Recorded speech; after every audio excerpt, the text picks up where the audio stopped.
तन्हाई के 100 साल, ये नॉवेल गैब्रियल गार्सिया ने लिखा है। ये दुनिया के 10 बेहतरीन नॉवेल में से एक शुमार होता है। गैब्रियल गार्सिया को पुलित्जर प्राइज विनर अवार्ड भी मिल चुका है। इस नॉवेल में खानदान की 7 नस्लों की कहानियां बयान की गई हैं। इस खानदान की हर नस्ल में लोग वही गलतियां दोहराते हैं।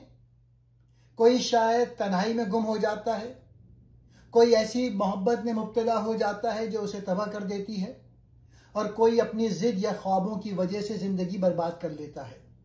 नॉवेल का मरकजी पैगाम तन्हाई, तारीख के चक्कर और इंसानी कमजोरियों की ऐसी कहानी बयान करना है जो पूरी दुनिया के इज्तिमाई तजुर्बे से जुड़ी हुई है। नॉवेल यह दिखाता है कि इंसान ख्वाह कितनी भी तरक्की कर ले, जज्बाती तन्हाई, ताकत की लालच, मोहब्बत की नाकामी और वक्त की गर्दिश से बच नहीं सकता।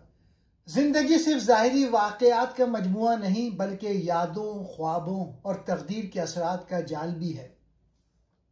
खानदान की नस्ल दर नस्ल कहानी यह सिखाती है कि जब इंसान अपनी गलतियों पर गौर नहीं करता तो तारीख उसे बार बार सजा देती है।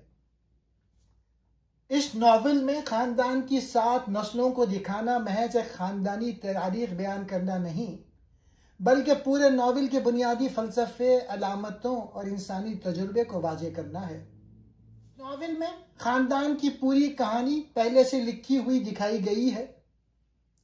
यह पेशेनगोई बताई है कि इंसान ख्वाह कितने ही कोशिश करे, बाज नताइज उसके बस से बाहर होते हैं। पेशेनगोई के मुताबिक हर नस्ल वही गलतियां दोहराती है जो पहले हो चुकी थी। यह नॉवेल के मरकजी तसव्वुर वक्त दायरे में घूमता है, आगे नहीं बढ़ता को मजबूत करती है। यह पेशेनगोई कारी को बताती है कि खानदान की तबाही कोई हादसा नहीं बल्कि एक लिखा हुआ अंजाम है। अब मैं इस कहानी को बता। कभी बहुत दूर जंगलों के पीछे एक गांव बसाया गया जिसका नाम था मुकुंदो। उसे होजे और उर्सिला ने बनाया। ये लोग ख्वाब देखने वाले, हैरानकुन और जिद्दी थे।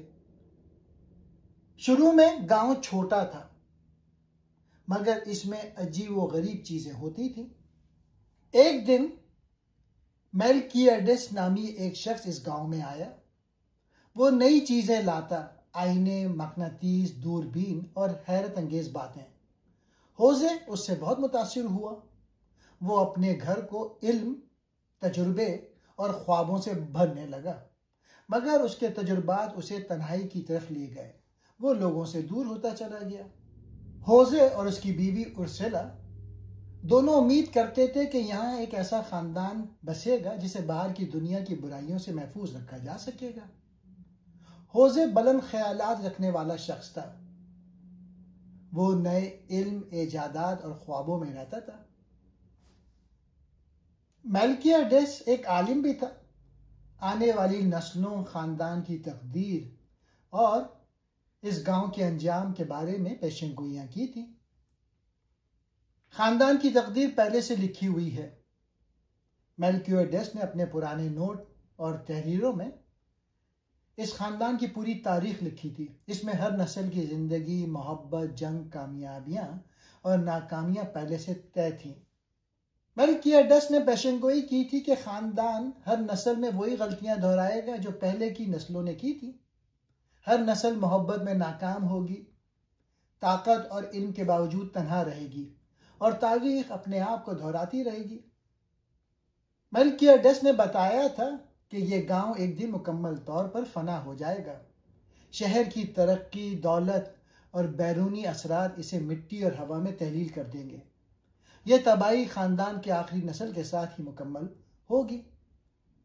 मेल्कियाडेस ने यह भी पेशेनगोई की थी कि इल्म और ताकत इंसान को अपनी तकदीर से नहीं बचा सकते। वक्त गुजरता गया। मैकेंडो एक छोटे गांव से शहर बनने लगा। उर्सिला, होजे की बीवी, उसने शहर और खानदान को संभालने की कोशिश की। वो सबको जोड़ने वाली कुव्वत बन गई। खानदान में मोहब्बतें उभरती हैं लेकिन सुकून नहीं लाती थी। खानदान एक ऐसे मुकाम पर खड़ा है जहां शहर बढ़ रहा है, लोग बदल रहे हैं, रिश्ते बनते हैं, लेकिन तन्हाई बढ़ रही है। इल्म ने होजे को हकीकत से काट दिया।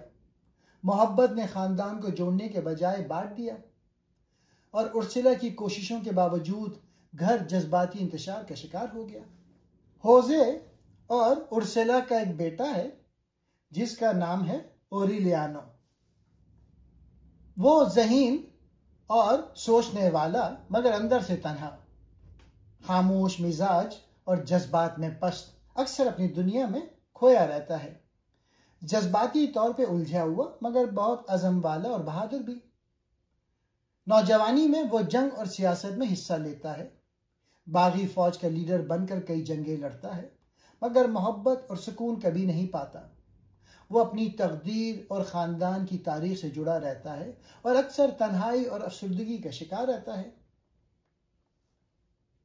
ओरिलियानो बालिग होकर शहर का एक अहम शख्स बन जाता है, लेकिन अंदर से वो भी तन्हा और खाली महसूस करता है।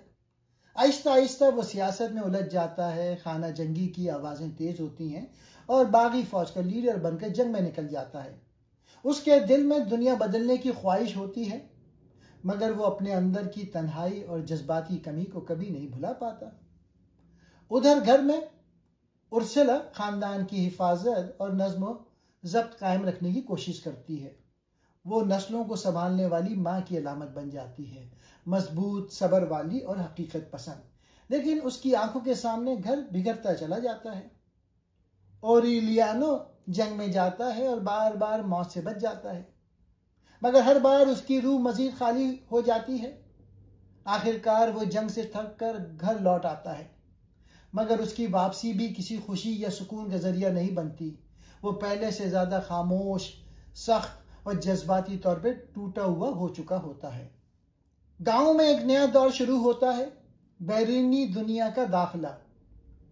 बनानास कंपनी का आना शहर के लिए तब्दीलियां लाता है। दौलत, सियासत, बैरूनी असरात और माशरती तब्दीलियां गांव की सादगी तोड़ देती है। लोग दौलत और ख्वाहिशात के पीछे भागने लगते हैं। खानदान और गांव दोनों बढ़ते दिखाई दिए हैं, मगर जाहिरी तरक्की के साथ अंदरूनी तबाही भी बढ़ती है। रिश्ते कमज़ोर होते जाते हैं, मोहब्बतें बेअसर हो जाती हैं और अफराद अपनी ख्वाहिश, तारीख और तन्हाई में उलझ जाते हैं। नॉवेल में दिखाया है कि तब्दीली, जंग और तरक्की भी इंसान की तन्हाई कम नहीं कर सकी, बल्कि आगे मजीद उलझनों की बुनियाद रख जाती है। ओरिलियानो की वापसी के बाद खानदान एक नए दौर देखने लगा। गांव में बैरूनी कंपनियों और कारोबारी असरात की वजह से रौनक बढ़ गई, लेकिन ये तब्दीलियां अंदर से तबाही और इंतशार भी लाईं।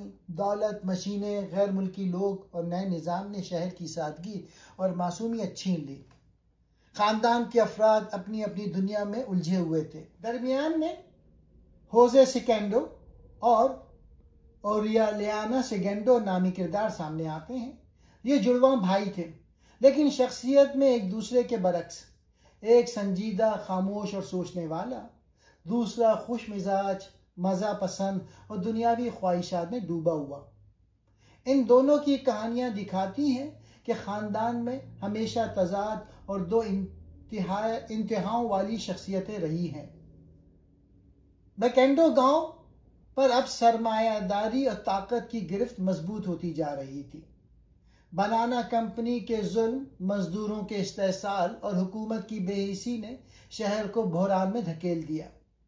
मजदूरों की हड़ताल और एहतजाज के बाद एक बड़ा कत्लेआम हुआ, जिसे हुकूमत ने तारीख से मिटा देने की कोशिश की, मगर होजे सेकेंडो इसका चश्मदीद गवाह बनकर जिंदा रहा और इसके बाद सारी जिंदगी खौफ और तन्हाई में गुजारने लगा। ये वो लम्हा था जिसने मैकेंडो शहर के ख्वाब को हकीकत के अंधेरे से टकरा दिया। घर के अंदर भी जज्बाती मौत जारी रही, मोहब्बतें नाकाम हुई, शादियां बेरूह हुई, बच्चों की परवरिश खौफ और पाबंदियों के साथ हुई। उर्सुला, जो कि खानदान को जोड़ने वाली ताकत थी, बूढ़ी होकर आहिस्ता आहिस्ता दुनिया से कट गई।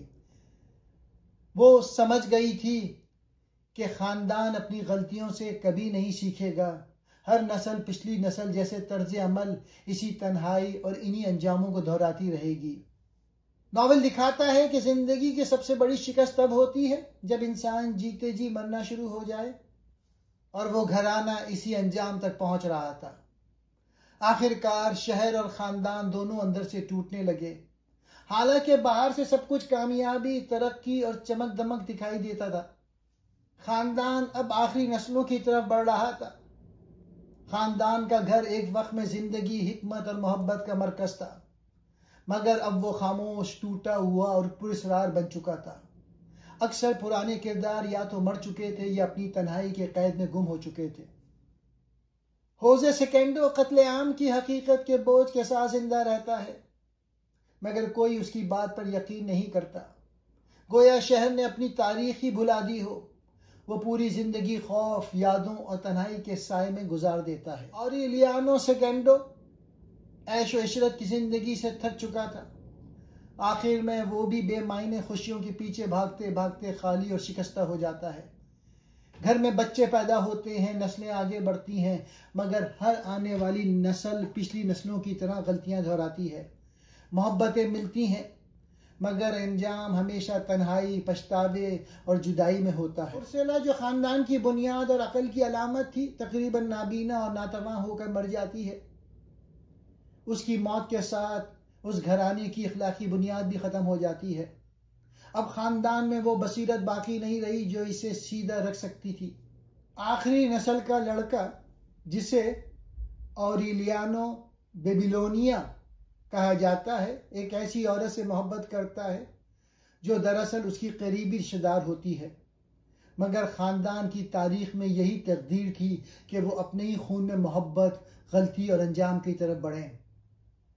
जब उनका बच्चा पैदा होता है तो उर्सला का सबसे बड़ा खौफ सच कर देता है। बच्चे की दुम सांप जैसी होती है, चंद ही दिनों में चूटियां उसे खा जाती हैं। गोया तकदीर खानदान को उसके पिछले गुनाहों की सजा दे रही थी। आखिर में ऑरेलियानो बेबीलोनिया पर इंकशाफ होता है कि मेलिक्यूडस के पुराने नोट दरअसल उसके खानदान की पूरी तारीख का राज थे, जो पहले से लिखा जा चुका था। वो पढ़ते पढ़ते ये समझता है कि खानदान की हर नस्ल ने जो कुछ जिया, जिससे गुजरा, जो गलतियां की, ये सब पहले से मुकद्दर में था और कोई उनसे बच नहीं सका। वो आखिरी सतर पढ़ते ही समझ जाता है कि खानदान का खात्मा पहले से लिखा हुआ था, और जैसे ही वो ये राज मुकम्मल पढ़ता है, उस शहर पर हवा का खौफनाक तूफान चलता है और पूरा शहर, उसके घर, उसकी तारीख और उसकी यादें खत्म हो जाती हैं जैसे वो कभी था ही नहीं। नॉवेल के आखिरी अब्वाब बताते हैं कि इंसान इल्म, मोहब्बत, दौलत और ताकत चाहे, लेकिन वो अपनी तारीख और तन्हाई के अंजाम से नहीं बच सकता। खानदान मिट्टी में मिल जाता है और शहर हवा में बिखर जाता है। इंसान की वो कहानी बनकर जो तकदीर के खिलाफ लड़ तो सकती है मगर जीत नहीं सकती। इस नॉवेल के कुछ मरकजी पैगाम हैं।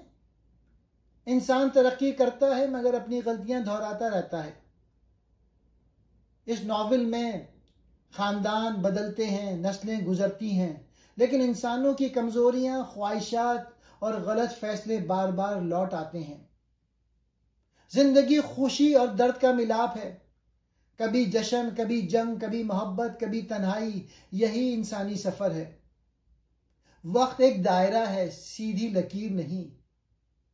कहानी में वाकयात नस्ल दर नस्ल दोबारा पैदा होते हैं, ये दिखाने के लिए कि तारीख खुद को दोहराती है अगर इंसान नहीं सीखता। ताकत और सियासत आखिरकार इंसानियत को मिटा देती है। गांव की बर्बादी इस छुपी हुई हकीकत को जाहिर करती है कि अगर ताकत, जंग और मफाद इंसान पर गालिब आ जाए तो माशरा खत्म हो जाता है। जिंदगी एक चक्कर है, हम वही गलतियां दोहराते हैं जिनसे हम भागना चाहते हैं। इंसान बाहर की दुनिया फतह कर ले मगर अपनी तन्हाई और कमजोरियों से नहीं बच सकता। सिर्फ वही कौमें या इंसान बचते हैं जो अपनी तारीख से सीखते हैं। पूरा नॉवेल तन्हाई के एहसास के गिर्द घूमता है। खानदान का हर फर्द किसी न किसी किस्म की तन्हाई का शिकार है। कोई मोहब्बत में नाकामी से, कोई इल्म या जंग की दीवानगी से, और कोई अपनी खुद साख्ता दुनिया में कैद रहकर। यह बताता है कि इंसान की सबसे बड़ी कमजोरी उसकी तन्हाई है। तारीख का चक्कर। नॉवेल दिखाता है कि तारीख खुद को दोहराती है। खानदान की अगले नस्लें भी वही गलतियां करती हैं जो पहली नस्लों ने की। यूं लगता है कि वक्त आगे बढ़ने के बजाय एक दायरे में घूमता है। ताकत और सियासत की बर्बादी। गांव में सियासत दाखिल होते ही फसाद, जंग और लालच शुरू हो जाती है। यह मौजू दिखाता है कि सियासत किस तरह मासूम माशरों को तबाह करती है। इश्क और ममनुआ मोहब्बत। नॉवेल में कई मोहब्बतें शिद्दत, जज्बे और तबाही से भरी हुई हैं। नॉवेल यह दिखाता है कि बेकाबू मोहब्बत इंसान को बर्बाद भी कर सकती है और बदल भी सकती है। याददाश्त और भूल जाने का अमल। गांव के लोग कभी याददाश्त खो देते हैं, कभी माजी से भागते हैं। ये थीम बताती है कि जो कौम अपनी तारीख भूल जाए वो दोबारा वही गलतियां करती है। जदीदियत बमुकाबला सादगी।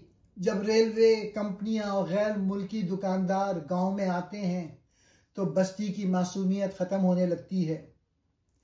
यह मौजू तरक्की के अच्छे और बुरे दोनों असरात को जाहिर करता है। इंसान और ज़माने का रिश्ता। नॉवेल बार बार यह दिखाता है कि इंसान वक्त के मुकाबले में कमज़ोर है। वक्त सबको बहा कर ले जाता है, ख्वाह वो मोहब्बत हो, ताकत हो या खूबसूरती। इस नॉवेल में गांव इंसानी तहजीब की अलामत है। एक ऐसी जगह जो मासूमियत से शुरू हुई, तरक्की करती है मगर लालच, जुल्म, सियासत और याददाश्त की कमी से बर्बाद हो जाती है। ये उरूज और ज़वाल के लाजमी चक्कर को जाहिर करती है।